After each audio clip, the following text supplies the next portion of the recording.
Krishna, Hare Krishna, Krishna Krishna, Hare Hare. 1, 2, 3. Hare Rama, Hare Rama, Rama Rama, Hare Hare. Come on. Hare Krishna, Hare Krishna, Hare Bol. Hare Rama, Hare Rama, Rama Rama.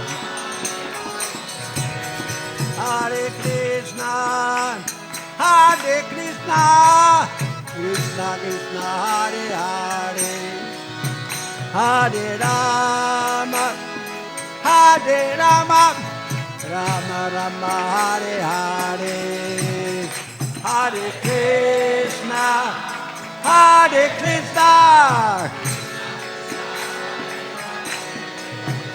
Hare Rama, Hare Rama, Rama Rama, Hare Hare. Hare Krishna, Hare Krishna, Krishna Krishna, Hare Hare. Hare Rama, Hare Rama, Rama Hare Hare. Hare Krishna, Hare Krishna, Krishna Krishna, Hare Hare. Hare Rama, Hare Rama, Rama Rama, Hare Hare. Hare Krishna, Hare Krishna, Krishna Krishna, Hare Hare. Hare Rama, Hare Rama, Rama Rama, Hare Hare. Hare Krishna, Hare Krishna, Krishna Krishna, Hare Hare. Hare Bol.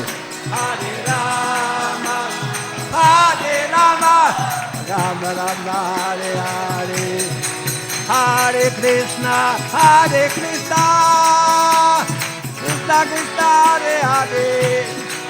Hare Rama, Hare Rama, Rama Rama, Hare Hare. Hare Krishna, Hare Krishna, Krishna Krishna, Hare Hare. Hare Rama, Hare Rama, Rama Rama, Hare Hare.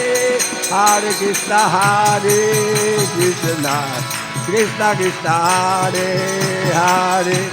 Hare Rama, Hare Rama, Rama Rama, Hare Hare. Hare Krishna, Hare Krishna, Krishna,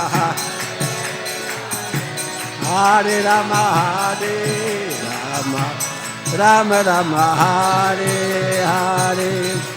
Hare Krishna, Hare Krishna, Krishna Hare Hare. Hare Rama, Hare Rama, Rama Rama, Hare Hare. Come on. Hare Krishna, Hare Krishna, Krishna Krishna, Hare Hare.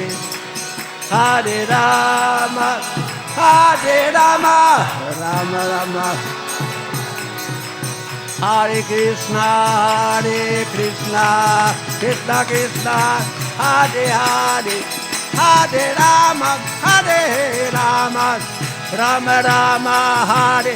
1, 2, 3. Hare Krishna.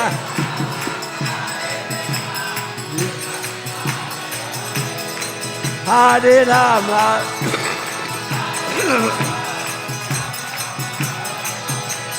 Hare Krishna, Hare Krishna, Krishna Krishna, Hare Hare. Hare Rama, Hare Rama, Rama Rama, Hare. Hare Krishna.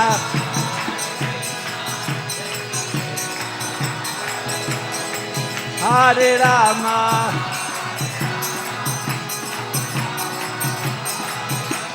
Hare Krishna, Hare Krishna, Krishna Krishna, Hare Hare. Hare Rama, Hare Rama, Rama Rama, Hare Hare.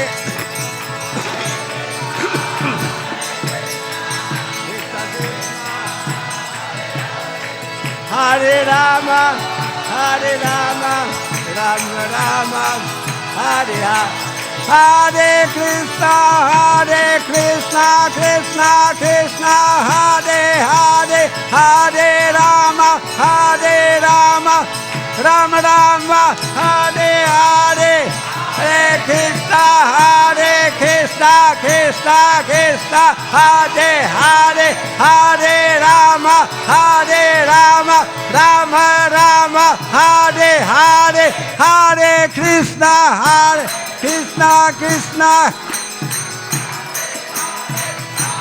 Rama Hare Rama, Rama Rama, Hare Hare Krishna, Krishna Krishna, Hare Hare, Hare Rama, Rama Rama, Hare Hare.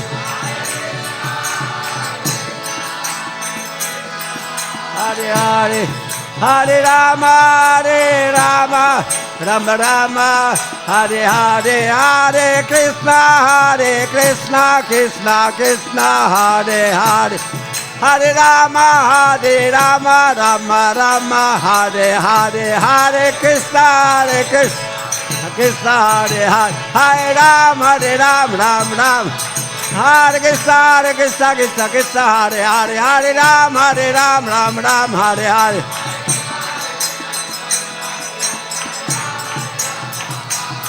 Hare Bol, Hare Bol, Hare Bol, let us go, Hare Bol.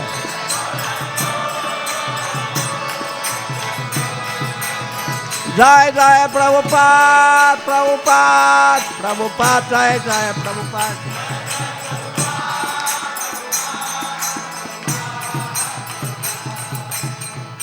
Prabhupada ki jai.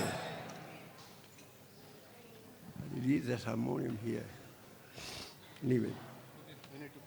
Yeah, and it is.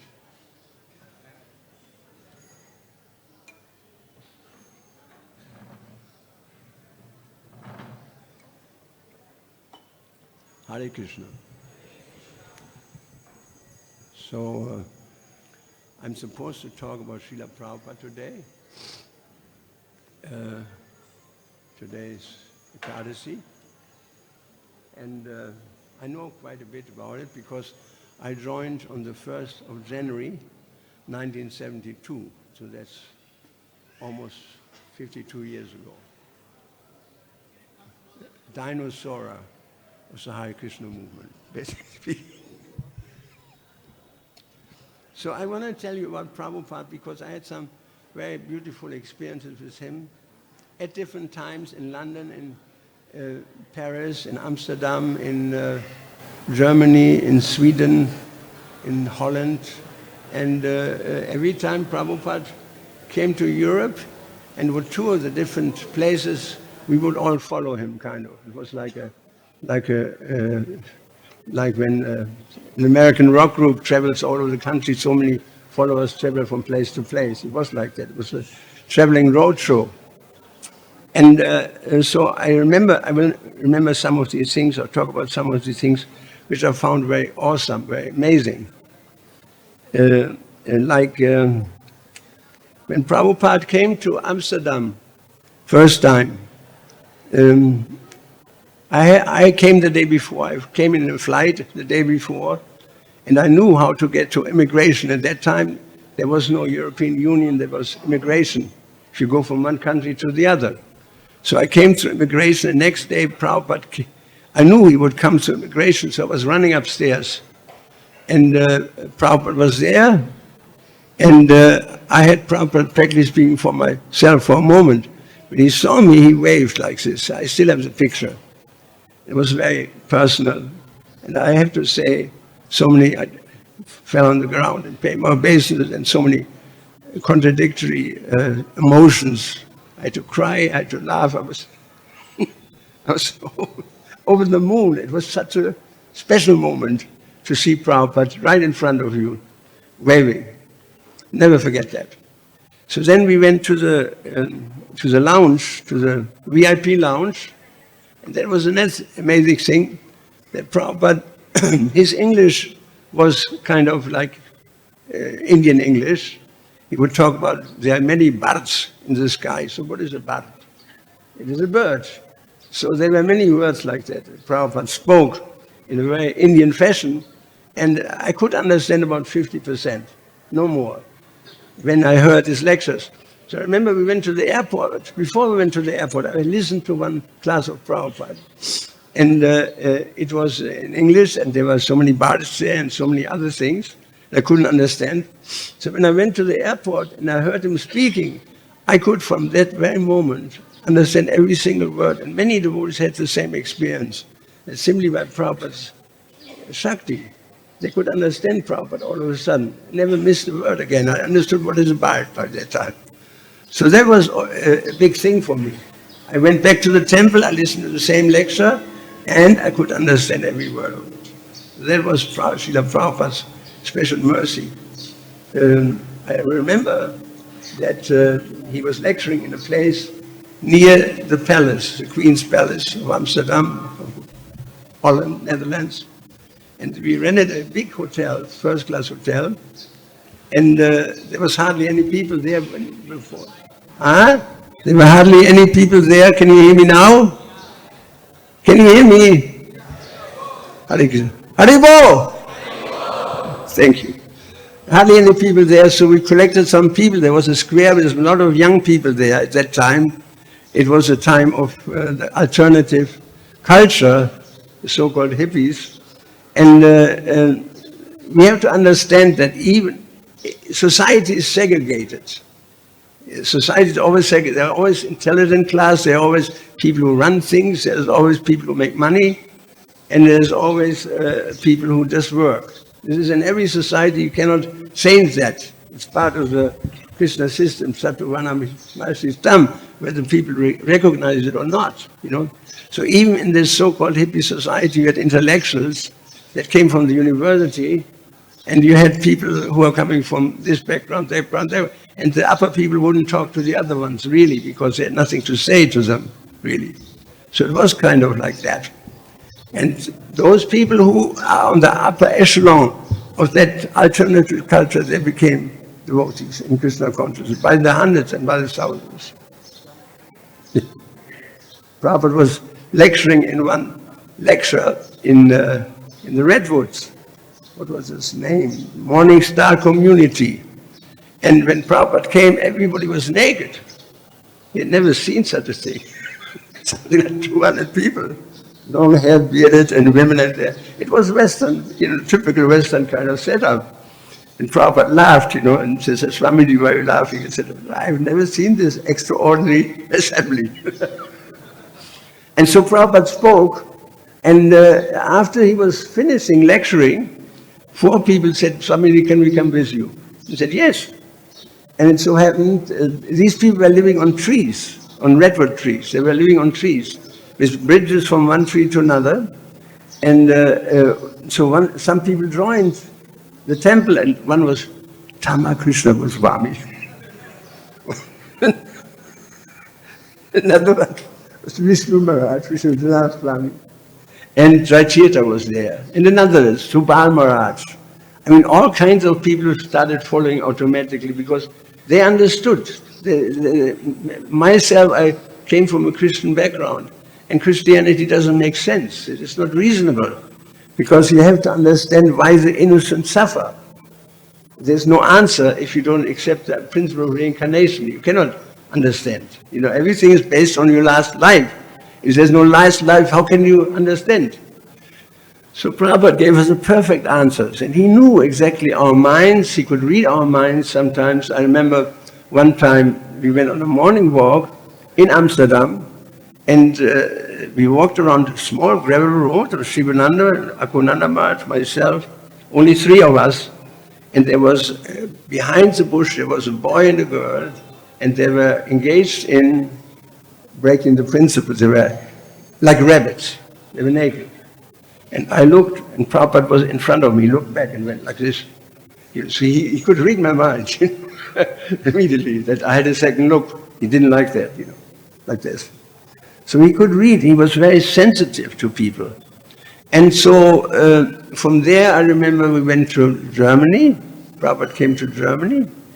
And I was asked to arrange some famous people for him to talk to. And there was one famous professor, Durkheim. He's very well known worldwide. He was the first person who preached Zen Buddhism in Western countries. He was a German ambassador to Japan at that time. He went into, when Hitler came to power, he fled into the monastery, Zen Buddhist monastery, because he didn't want to be part of that situation. And so he was a very highly decorated man in Germany. Had pretty every decoration you can get in Germany. Very intelligent, very smart man. And because I asked him some riddle, you know what a riddle is? A riddle. What goes on 4 foot in the beginning, then in the middle on 2 foot, and at the end on 3 foot? What is that? Human being. It's a riddle. So I asked him a complicated riddle that nobody could solve. He looked at it, took him 5 minutes, he said, that's it.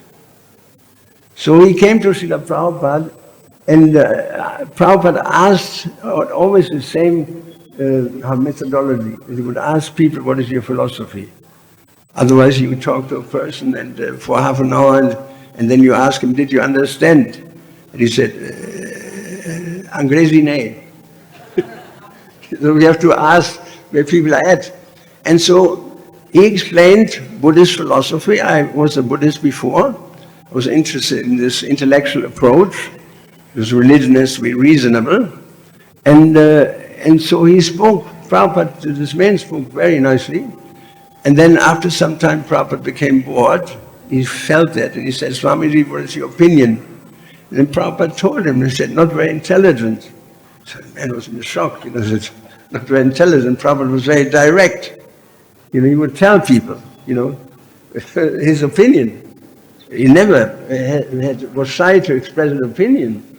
Just like, many times I tell the story, Prabhupada said in America, he spoke out very strongly on Varnashram Dharma, the role of men, the role of women, etc. And this was not, one devotee told him, Srila Prabhupada, this will not be very much appreciated in America, because America is an egalitarian society. The wife wants to be the man in the house, basically speaking, and the husband hangs up the laundry. That's kind of the system. And so he said, Prabhupada, it will not be very popular. And Prabhupada said, I will not change the truth for the Americans.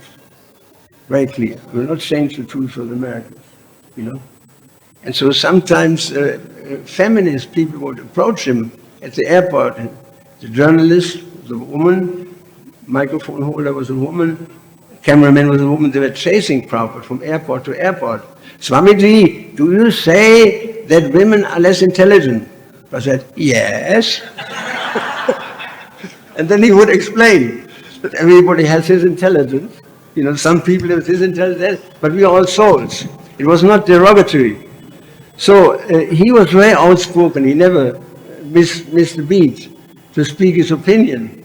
And so he told him, not very intelligent. And then the professor said, but why do you say that? And Prabhupada explained, asked him, when you believe in the reincarnation, you're different from Muslim, Christian, Jewish religion, Abrahamic religion, you understand reincarnation. What travels?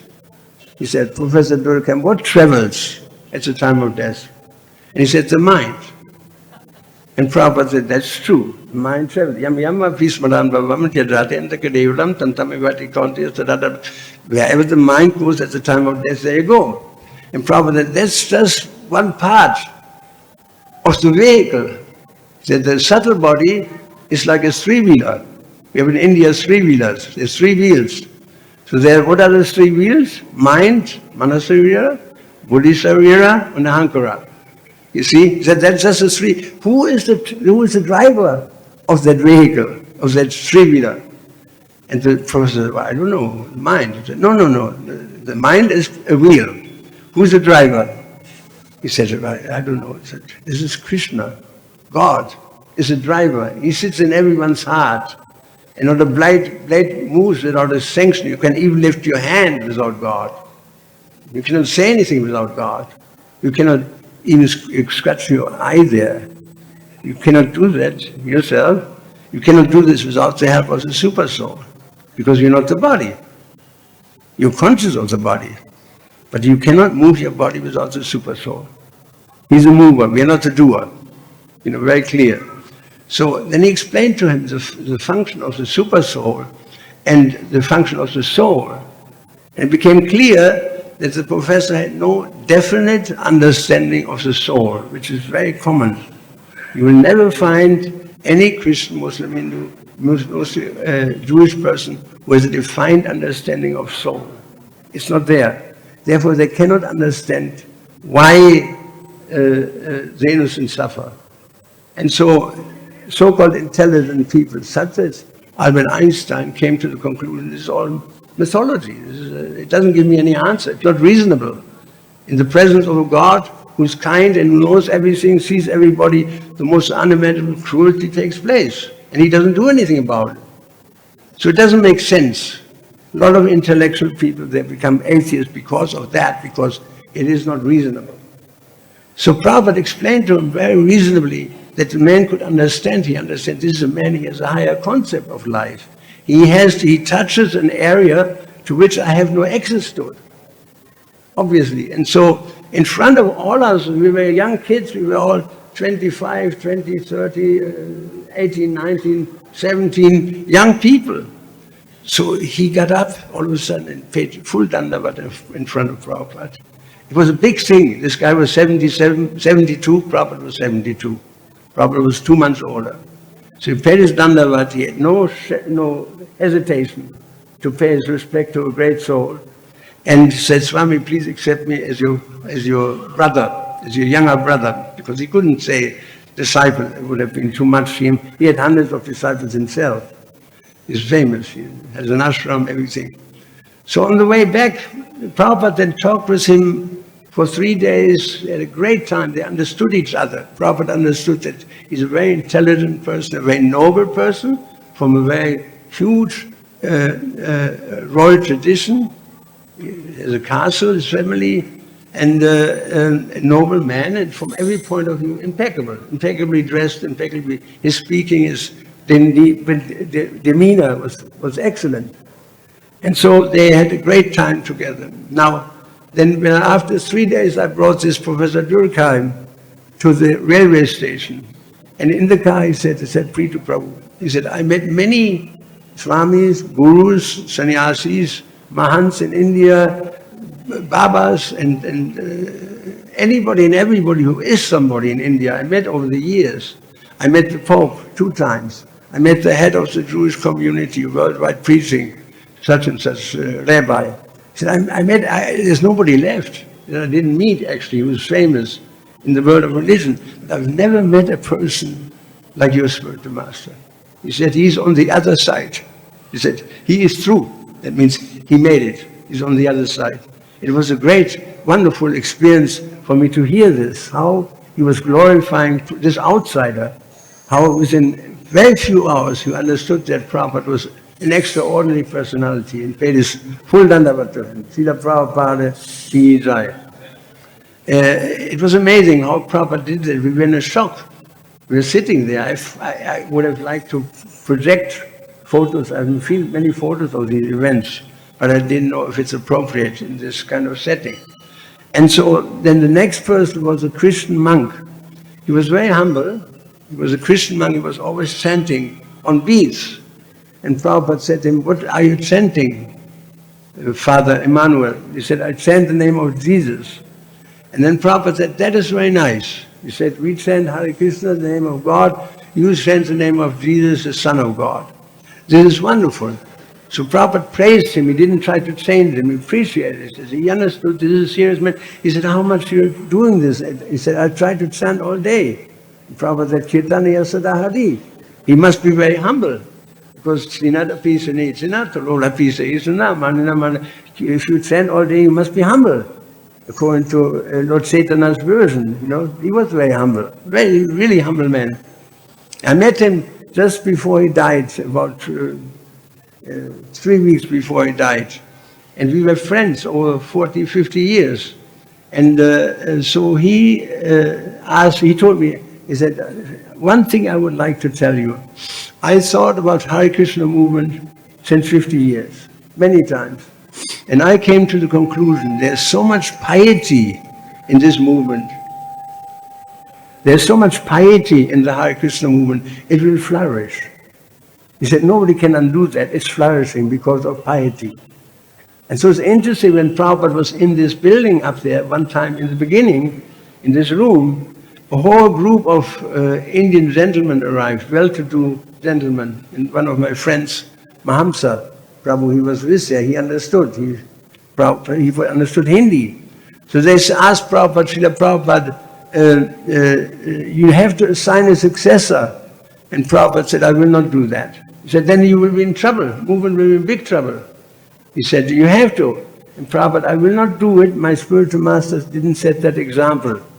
And I will not do something like that. He said, then they said, your movement is 100% finished. And Prabhupada said, and you 100% wrong.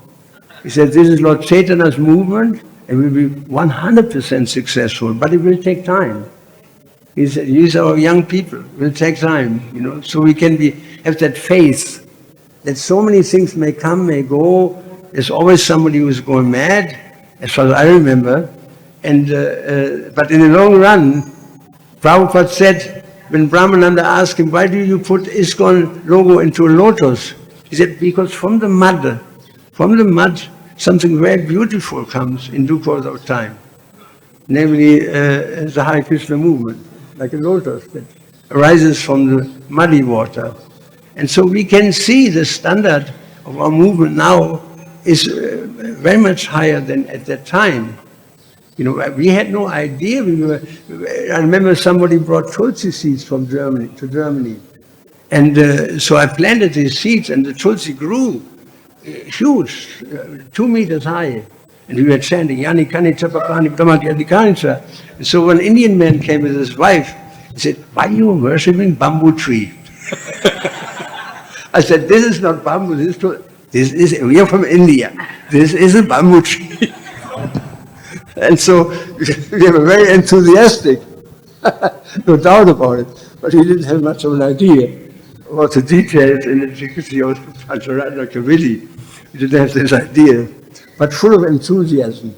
We were, no doubt about it. Prabhupada was our hero. And we saw him at different times. So then he talked to one Christian professor in the same setting. Professor 2W, two professors, PhD, very learned man, University of Frankfurt. And I had to invite him because this was my seva. And he came, and Prabhupada said, I'm very much happy, Mr. Professor Porsche, that you came. What is your philosophy? And he spoke the Christian, nobody comes, you're the only saved one, the whole world is going to hell except those who love Jesus, and nobody comes to the Father but through me, and he's God, and that typical kind of thing that I've heard from childhood on. It doesn't make sense, that's why I left. And so Prabhupada after some time said, so you're finished? He said, yes. So Prabhupada said, he didn't say anything. For a minute we were sitting there, dead silence.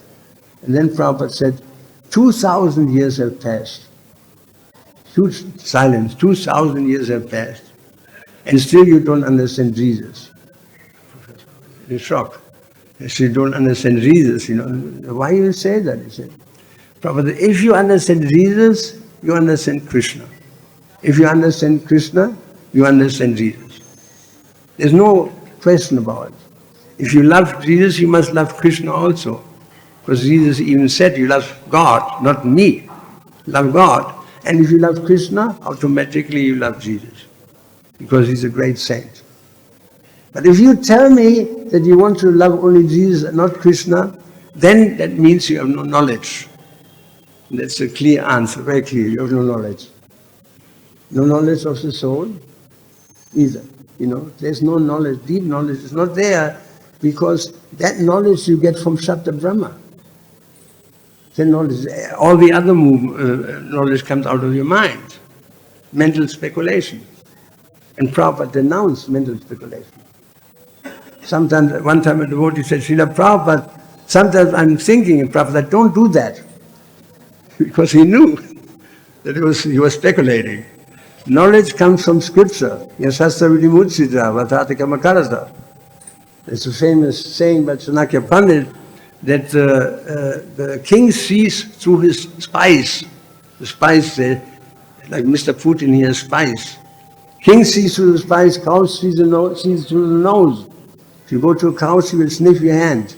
Like this, she tries to understand through the nose. Where is a good herb, where is bad herb? She can smell. The sage, the human person, he sees through his mind and through his senses, mental and sense perception, all the way up to Einstein. All the way up to Einstein, because he didn't have sense and knowledge. Everything ultimately is speculation. And in the ultimate, it will lead to nothing, ultimately to the nuclear bomb. Because there's no piety. People praise this man. Yes, but he's responsible. Actually, he was the first person who developed the basic of the nuclear bomb. And so Prabhupada never valued mental speculation. I remember one time we walked on a field in Redmond, Watford. And there was a sign there, and he asked, what does that mean, that sign? And some devotee said, Prabhupada, I'm thinking. And Prabhupada said, don't tell me what you think. Tell me what you know. If you don't, just thinking doesn't mean anything. It's all mental speculation. There's no space for mental speculation. We don't have access to anything higher than where our mind can reach. We may fly as high as a kite. Okay, but we'll never go to Goloka like that. So we may extend our capability considerably like a yogi, and still he cannot understand Krishna, because only undivided devotion cannot be understood. Arjuna wanted to see the universal form.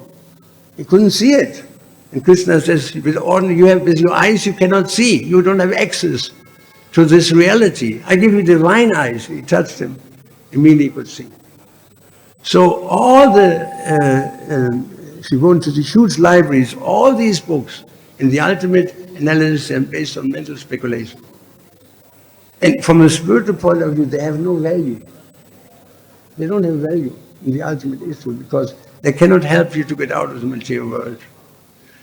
And so Prabhupada explained to this that you don't have knowledge. If you would have knowledge, you would see there's no problem between Jesus. Jesus is not Vishnu Tattva, he's Jiva Tattva. And Krishna is Vishnu Tattva, he's the Supreme Lord. There's difference there, and there's also this oneness there. Oneness in spirit, oneness in love, oneness in understanding, oneness in contract. He was contracted to do a particular job. He's Shakti-Vesa avatar. So there's oneness, but at the same time there's difference. It's always there in spiritual life. The king has a palace and the dog has a house. There's similarity. The house has a roof, king's palace has a roof. The king's palace has windows and a door, dog has the windows or door. But that's where the similarity ends. This is a dog hut and this is a king's palace. So there's simultaneously oneness and difference in all things. This is our philosophy. And so Prabhupada could understand the minds of people very wonderfully. And there was the fourth person. This is a very moving. If somebody has a book there, can I have it? Oh, come on. So Prabhupada, you come here. So he's this professor now. This Professor Martin Heidegger is the most famous philosopher of the last century. A huge mind. I tried to read it, it's impossible. It's famous. If you study philosophy anywhere in the world, you have to study Heidegger, the first thing. An icon. And so Prabhupada wanted to meet him, so I went. And I found out in the University of Freiburg that he's retired. I said, where does he live? He lives there and there. So I went there, rang the bell, Professor Heidegger, a lady came out, elderly lady, and said, oh, you look very unusual. She was very polite. I was in a dhoti with my tilak, like I always do, and she said, you look very unusual. He said, relax. I said, relax. I'm a monk from an Eastern tradition. I'm from Germany, but I accepted and this and this. He said, and then, what do we do? I said, my spiritual master would like to meet your husband. He said, oh. She said, it's too late. I said, why, is he expired? He said, no, he's upstairs. I said, then? He said, he cannot understand anything. So I understood he was gone in his mind. I said, he will not complain if I go, isn't it? He will not complain. He said, she laughed. He said, that's all right. Of course he doesn't understand. So I went there. And now listen to this awesome piece.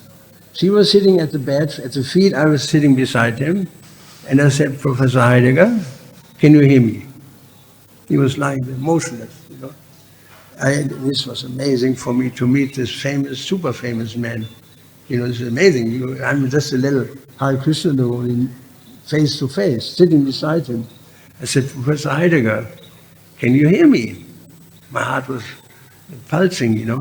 He said, no, couldn't hear me. So then I took the Bhagavad-gita in his hand. In your hand, this one. His hand was, the other one together. Put your hands together. Yeah. So he was lying in bed like this, you know. So I took Bhagavad-gita and he grabbed it. And he lifted it up, leaned back and he opened his eyes. He said, Bhagavad-gita. Bhagavad-gita. He cried. He said, I know this book, Bhagavad-gita. And then he fell back. The wife said, how did he do that? I have not seen him like this since 5 years. How did he do that? It's Prabhupada's mercy. You know, because he was not an atheist. He said, only God can help us, was one of his last words when he died. Only God can help us. So Prabhupada reciprocated to that in a wonderful way. He woke him up from the dead, practically speaking. You know, it was an amazing thing to see what the power of Prabhupada, you know, waking up people who were at the end of their life and completely sunk into nowhere land, practically speaking, you know. These are just some examples. I want to give you, we have some time. I want to give you some other examples of Prabhupada's glory. One time we went to Sweden, and it was the university we went to, University of Uppsala, was known to be a very hardcore atheist, leftist, Naxalite, Maoist, Stalinist, Leninist, Ho Chi Minhist, anarchist community. There was everything left, some in Naxalites under one roof. And it was famous for that. It was a communist setup. And all these different groups, they don't agree with each other, except on one thing, the classless society. There are no classes. That's the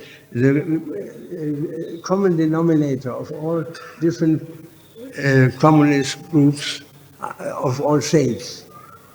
And so Prabhupada didn't know that. So he sat down and he was chanting, you know, watching the people he always would do. And then he said, he said, so Krishna says in Bhagavad-gita, Sattva, Vana, Maya, Shristam, Guna, Karma, Vibhagasaha. There are 4 classes of man. It was like a nuclear bomb, you know, in their minds. And he kept talking about it. There's first class men, second Brahmin, intelligent class.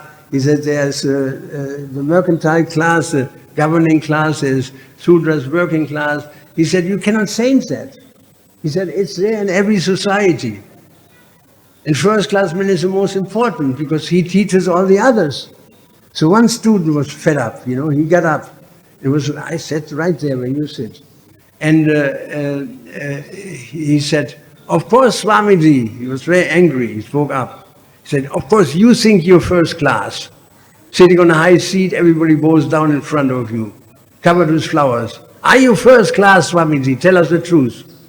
And my blood was boiling. I was about to jump up and knock his teeth out. I was so angry, you know, that he would dare to speak to Prabhupada. And Prabhupada said, no, you misunderstand me.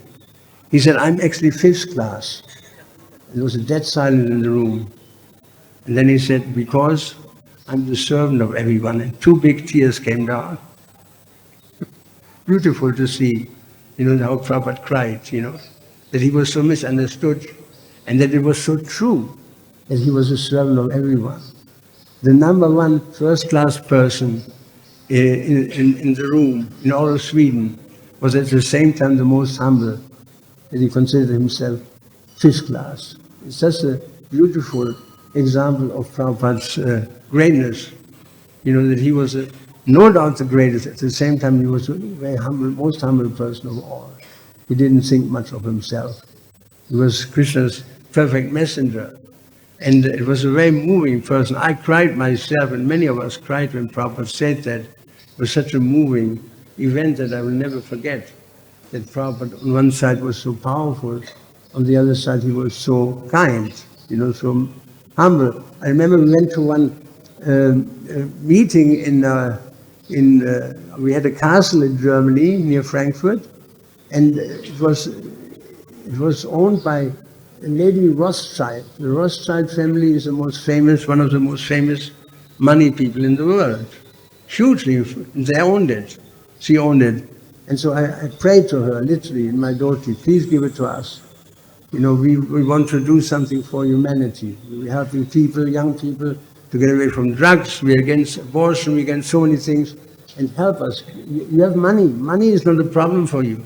You're descended from one of the most rich, wealthiest family in the world. Give it to us. And she thought about it and said, I give it to you. And she gave it to us. So when Prabhupada came, it was a huge news in that community of rich money people, because money in Germany is not in Hamburg, it is not in Berlin, it is not in Munich, it is in Frankfurt. That's the banking capital of Germany. So everybody, all the super rich bankers live there, in the same area around this castle. And the castle was their place where they would meet and drink and do all kinds of things against breaking every principle we have, practically speaking, in that castle. So it was a big news. Of all people, the new people who took over the society place became the Hare Krishna devotees. And they were impressed, because you have to have money to do that. These guys must be rich, otherwise how is it possible? We have the same stable smell. They are rich, we are rich, in their opinion. They didn't know much about our movement. So when we came into this hall, I saw 2 or 3 Rolls Royce. There were everything Beamer, every BMW, every Jaguar, every expensive car, Lamborghini and Maserati and whatnot. It was not an ordinary public at all, a very selected crowd. And so Prabhupada came in the hall and he saw all these people looking back, impeccably dressed, like when you see the king's marriage, the hats like that, and they were very noble people.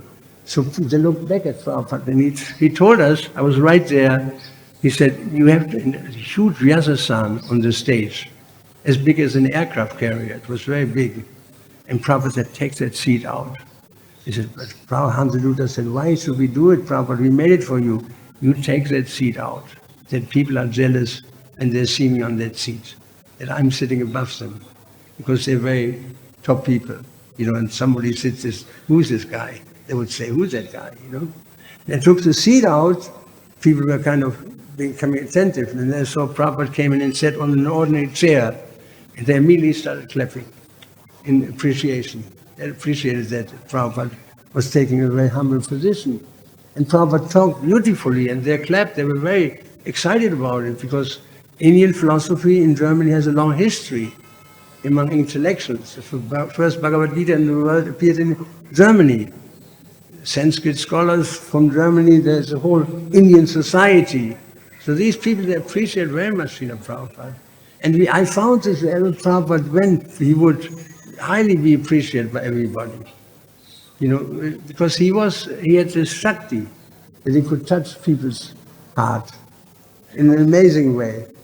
And so many people were touched by Srila Prabhupada when he was in the West, in so many different ways. Different famous people came forward.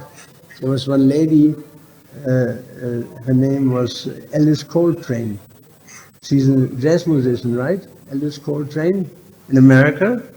And she came to see Prabhupada, and this event happened in Vrindavan. And so she had so many problems. She said, Swamiji, I have this problem and that problem. My mind is going crazy. I don't know what to do about it. So many, every day I spend my time thinking about problems. And Prabhupada said, Ellen, he said, you just chant. Just chant Krishna's name. He said, and in due course of time, you will find that everything will be revealed to you. Automatically, you just chant. That was his answer to her. And then he said, I myself, the whole movement is based on chanting Hare Krishna mantra. He said, I was able to start this movement just due to chanting Hare Krishna. Because Krishna is not different from his name. And if we actually chant consciously, then we associate with Krishna. Who has that opportunity to associate with God? People generally in the material world don't have this facility.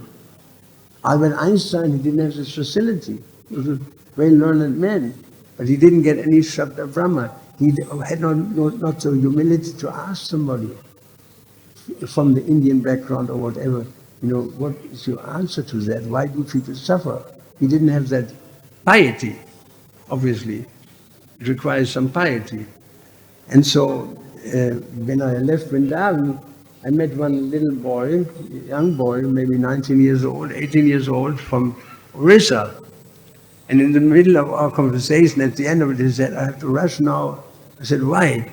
He said, I have to feed my Jagannath. My Jagannath is hungry, and I have to feed him.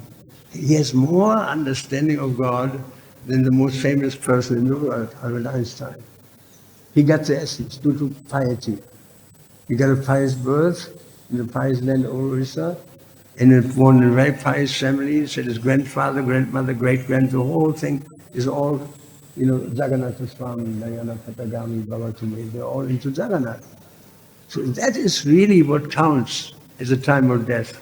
Whatever, you may be a nuclear scientist, you may be very famous, you may be the most richest person in the world, all this it's like you have built a castle in the sand, and then the tide rushes in and take all your castles away. At the time of death, you lose everything, whatever you built.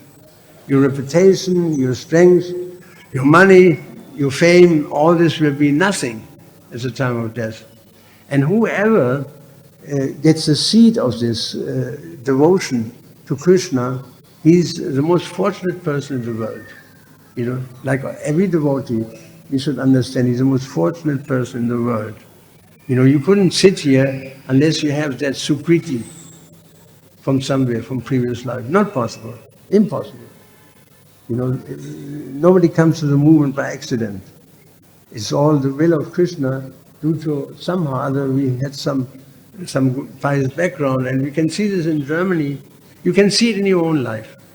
I mean, who remembers being in kindergarten? Anybody? Remember some people from there? Remember primary school? Who remembers people? Anybody? It's more. How many people from secondary school? How many people from high school? How many people from university? You see? So where are all your friends from kindergarten, from primary school? Not one is here. Not even your parents are here mostly. Your brothers are not here. Thousands of people are left behind, in our life. And they didn't make it to go down in front of Rasa Bihari or Gornitai, some or other. They fell away and back in samsara. It's astounding if you think about it, right? It's astounding. Not one person from my background, I can remember one person who joined the Hare Krishna movement for some time, and he couldn't stay on because his karmic prediction, or not prediction, involvement or predicament was too strong. So it's very rarely that actually comes to the movement, as it says in Shastra, Brahmana, Brahmini, Puna, Bhagavan, Jiva, the fortunate soul. Guru Krishna Prasad, Bhakti Lata Bija, the fortunate soul is able to find a spiritual master, take initiation, and ultimately go back to Godhead. We are on to something very big here. This movement, no career can compare this with Krishna consciousness. no matter how rich or famous. It doesn't mean anything in Krishna's eyes, nor in the eyes of the public in future. It doesn't mean anything. Somebody may be insignificant, small, even a small devotee, like there was this story in Ramayana that a little crab or something was pushing some pebbles into the ocean, and Hanuman laughed. And Prabhupada dare you to laugh. That's as much as he can do. He's a devotee, So everybody who comes to this movement is like that. He may be so-called big devotee, small devotee. We are all some or other. We came to this movement by Prabhupada's mercy. Prabhupada's mercy, what is his temple? Prabhupada's mercy. Why are these people coming? Prabhupada's mercy. Can you imagine the amount of piety and mercy that was transferred by Prabhupada to Prabhupada Bhaktisiddhanta? Huge amount of mercy. And he did it. That's why he did it. Because he got his mercy with spiritual master more than anybody. And so wherever Prabhupada would end up, it became as good as gold. And people started taking it up. Even in the West, we were like in the Ram pastimes, the monkeys. We have Prabhupada's monkeys, basically speaking. I have no idea of spiritual life, but somehow or other we became attracted to Srila Prabhupada by his mercy. And so many of us could do wonderful things in the beginning. Without the Western devotees, India would not be there, because India was not ready when Prabhupada spoke. Hardly anybody would listen. And then Prabhupada told one of my friends, Mahamsa Prabhu, he said when he's traveled with him, after he came back from America, so many temples had opened in America. And he said, now I would like to stay in India and preach only in India. He said, why? He said, because India is a sleeping giant. A sleeping giant. And you can see that, that so many people come to the movement, so many, unbelievable. Just one devotee in Mangala told me that he's a temple president. I preached to him 41 years ago in IIT Kanpur. So he was one of the young boys that I preached to. So he came and said, I ended up being the temple president in Mangalore, not Bangalore, Mangalore, and we started in the middle of COVID a preaching program. We couldn't go outside the house, nobody could visit us. And so we started designing a very sophisticated, all these are IT people, very sophisticated course on Bhagavad-gita. He said, on our surprise, after 3 months we had 10,000 students. He said, now after 3 years, this was in my professor, I have 880,000 students from Kerala, from Tamil, and from Karnataka, Madhya Pradesh, taking this course on Bhagavad-gita. 880,000, by now you must have 1 million, if not 1.5 million. That's India, that's the sacred land of India. There's no place in the world like that. They have the type of piety, the type of upbringing. This is and you will see, many of you, as you grow in Krishna consciousness, thousands of you will understand that what is the ultimate instruction of Lord Chaitanya for us. What is that? One is born in Bharatvarsha. He's supposed to travel all over the world and preach Krishna consciousness. So many of you will go all over the world, just like Prabhupada. It will be an explosion of Krishna consciousness, of people who have a high, adhikar from birth on. We didn't have that adhikar in Western countries. I remember one time, I was traveling on Sankirtan, and it's a funny story. So I had to, and so I went out of the car, and it was raining. There was a bush, and so I did. So this boy saw it, and I washed my hands in the grass, and went like this. So he saw it, and he did exactly that, but he took the urine and put it into a seeker. I said, why are you doing this? I said, I do the same what you're doing. He said, no, that's not our culture. In all of India, you find hardly anybody who would do that, right? Because everybody knows from childhood what to do and what not to do, right? So sometimes you see Western devotees are very awkward because we don't have that adhikar. You know, we are like jungle people, practically speaking, in the jungle of all cities. We don't have that. You have that. This is the finest culture in the world. You know, in Western countries, every wife wants to be the husband in the house. She wants to be the husband, and the husband has no function, practically speaking. Misguided civilization, completely misguided. And that doesn't work. It doesn't work. It doesn't work. It's doomed to failure. And so we're going to see the failure of the Western Hemisphere in our lifetime. It's at the end. It's bankrupt. It's brutally bankrupt for sure. And so the only hope is really the International Society for Krishna Consciousness, because you have so many movements in India already. There's this movement and that movement. Nobody comes even close to the university preaching we are doing. Nobody comes close to it, even close to it. You know, we have the people, young people.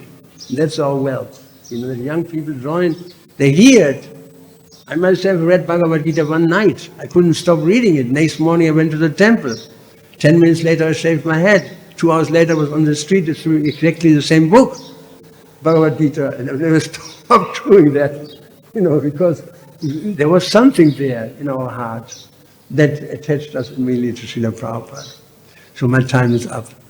I thank you very much. It was wonderful to talk to you. I hope you enjoyed the talk about Srila Prabhupada. He was he's a prime person in my life, and the prime person in my heart. And there's a whole bunch of personal things he told me. One thing is, I asked him one time, Srila Prabhupada, what about the internal life of a devotee? What is happening in your internal life? And he didn't like it. He said, he kept walking and said, but Srila Prabhupada, can I know? And then he turned to me and said, first deserve, or that you do not require, he said, that you do not require. He said, first deserve, then desire. You know, that was his answer. And that's the truth, because many times people try to stick their nose into the Rasa Lila, which is not, we have to first study the whole Bhagavatam. You know, this untimely entering into the pastimes of Krishna and praying to become a gopi, while we still have so many habits, that is nonsense. That's nonsense.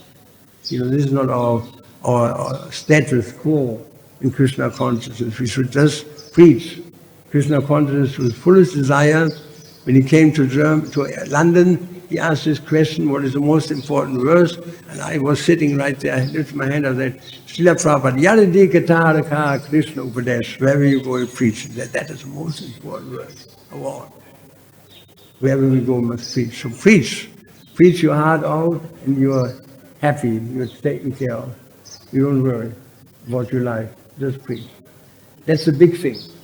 The small thing, I have this habit, that will go away automatically. The big thing is to please Prabhupada, to preach. Not that we get hung up on little things. Very clearly stated that Visa Vinivartati Nirlasyadina Rasavadam Rasupyasya Param Nishvanavartati. That we may have so many desires, but if we actually please Krishna, then everything, Krishna will take care of that. That's his mercy. Prabhupada, when he installed the deities in Vrindavan, he said, now you can go to Lord Chaitanya, to Lord Nityananda, and you tell him you have a problem. He will solve that if you preach. He'll take care of that. That's the big thing. The big thing is to preach, and to sing, and to dance, and to chant, and eat prasadam, and the rest will come. Even if you eat too much prasadam, nobody can eat as much prasadam as Brahmananda. He could eat 82 gulab jams in one sitting. 82.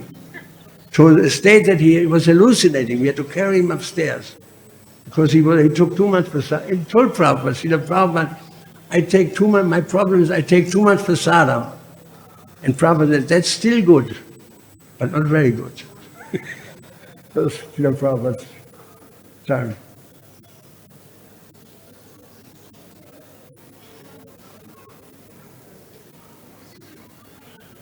He said also one thing more. Brahmananda, I criticized him and said, Brahmananda, you eat too much, you're fat. too fat, He said, Prithu, before you become offensive, there's one verse in Bhagavad-gita which I appreciate the most. A true yogi never eats too much and never eats too little. I follow this verse by 50%.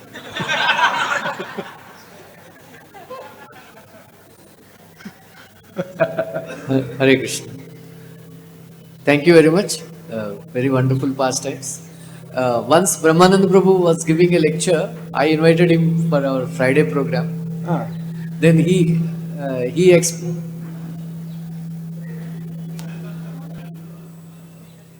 was explaining first time when Srila Prabhupada cooked kachori, and then he said he fed us with his own hands. Then when we honored that kachori prasad, then he started crying. Then he said it was nectar. It was nectar. So we never tasted such kind of food in our whole lives. So that was Prabhupada. They are very, very fortunate. You are all very, very fortunate, especially the beginning devotees where they were eating prasadam cooked by Prabhupada. Yeah. It was really nectar. One Prabhupada says in one lecture on Shrunotam Swakatha Krishna Punya Shravana Kirtanam Hridayantastohi Avadrani Vidunoti Surasatam. Prabhupada says, when devotees they chant Hare Krishna Mahamantra loudly on the streets, we are forcing the passers-by to become fortunate. Because Hare Krishna Mahamantra is falling in their ears.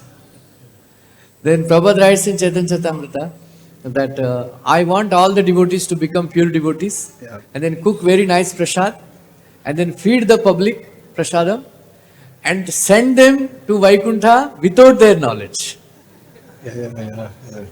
So that is Prabhupada's mercy. He was very merciful. He could also become very angry. I remember one time there was a notion, we had a temple in Frankfurt, and our new GVC came to the conclusion it is too big. We have to get something smaller, split up in smaller centers. It was, materially speaking, a good idea. So Prabhupada heard about it. He was in Paris, he called us. So GVC was there, I was running a good bit of Germany, and another person there, Bhakti something. Vedavyas, what is his name? So we were there, and so Prabhupada said, so I heard you want to get rid of this temple. And we said yes, and the GVC explained to him why. So much, and Prabhupada always said, but it is a nice place. He said, I've been there, it's an excellent place. And so many rich people there, it's excellent. And so this boy kept on arguing, and then Prabhupada didn't say anything. And then he said, oh, you have to hold on, this will be loud. He said, and even if your child has been born deaf and blind, does it mean you kill it? I mean, it was such a roar of anger. He was red in his face, Again he repeated, does it mean you kill it? We were in shock, And we said, no, Srila Prabhupada said, that's right, he said. We became very peaceful. So you see, it's not an eruption of anger, like we have passion, mode of passion, in ignorance. It's for teaching. He could become very angry for a moment. He could turn it on like a radio and then turn it off. Became very peaceful, said, please don't sell it. He said, this is, what did he say? Even if your child has been born deaf and blind, doesn't mean you kill it. He said, don't kill it, develop it. He said, don't become rolling stones. And then he said, and by the way, it is not your place, it is Krishna's place. That's why Prabhupada became angry, because he felt that we are stepping on Krishna's feet. Krishna is installed, it is his house, and we think that we are the owners. Krishna is the owner. We don't have the right to sell it. We don't have that right. So Prabhupada could become extremely angry. I've been at the end of this anger 3 times in my life. I could tell him other stories where I could be really upset. Not upset, became angry for a moment, to make a point. Because we were like fools. Still are. Every one of us should think like that. Srila Prabhupada ki jai, Srila Prabhupada ki jai, Srila Prabhupada. 1 second. 1 second. Give me one more. Hare Krishna, Krishna Krishna, Hare Hare, Hare Rama, Rama Rama, Hare Hare, Hare Krishna,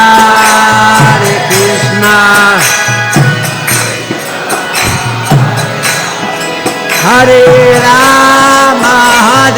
Rama, Rama Rama, Hare Krishna, Krishna Krishna, Hare Hare, Hare Rama, Rama Rama, Hare Krishna, Krishna, Hare Hare, Hare Rama, Nitai Gaur Hare Bol, Hare Bol, Nitai Gaur Hare Bol, Nitai Gaur.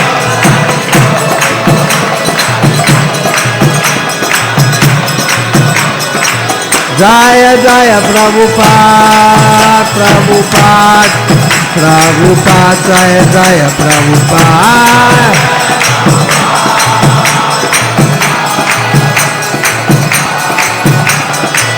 Jaya Jaya Prabhupada, Jaya Jaya Prabhupada.